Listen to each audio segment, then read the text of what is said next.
చూడి మా అక్క మేము ఇద్దరు మా అక్క వాళ్ళు ఇద్దరు మేము ముగ్గురు ఇంకేమో 70 ఏండ్లు అయింది. ఇప్పుడు కూడా వచ్చి ఆయమ్మ వ్యవసాయం చేయాలనేది ఆమెకి ఆకర్షణ ఉంది. అబ్దోళ్ళు రాగి సంగటి, సామనూకుల సంగటి, జొన్నూకుల సంగటి, జొన్న రొట్టెలు తినే వాళ్ళకి బలం ఉంది. ఇప్పుడు ఏమంటే బెంగళూరు ఇంకా పోయేది వచ్చేది అంత 50 రూపాయలు 100 రూపాయలు కేజీ బియ్యం తిని వాళ్ళకి శక్తి లేదు. చూడు ఆమెకి ఏమి శక్తి ఉందో ఆమె సరిగ్గా మేము మునిగిపోయే కూడా కాలేదు.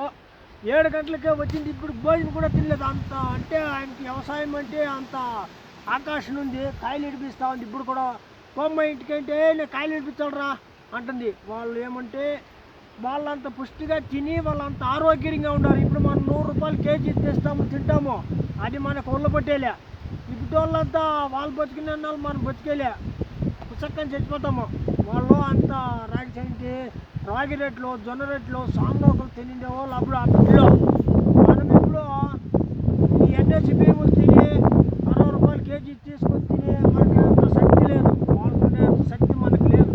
ఇలా మీకు ఎవరికైనా కానీ అంత శక్తి ఉందేమో చూడ ఆ వయసుకి మీరు ఆ సేద్యం చేయండి చూద్దాం. అట్లా మన చేత అయ్యదు ఆయమ్మ కాబట్టి సేద్యం చేస్తూ ఉంది. ఇప్పుడు చేస్తుంది, కష్టపడుతుంది. ఏమంటే ఇక్కడ సర్కారీ ఇప్పించాలని అవకాశాలు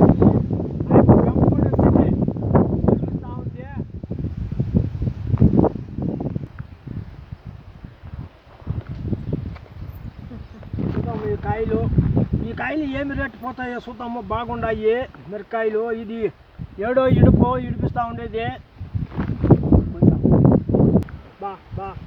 చూడు నెమ్మలు సాకినాము. నెమ్మలు అది ఇక్కడ బయట దేశం నెమ్మలు అది నెమ్మలు మాత్రమే ఉండేది.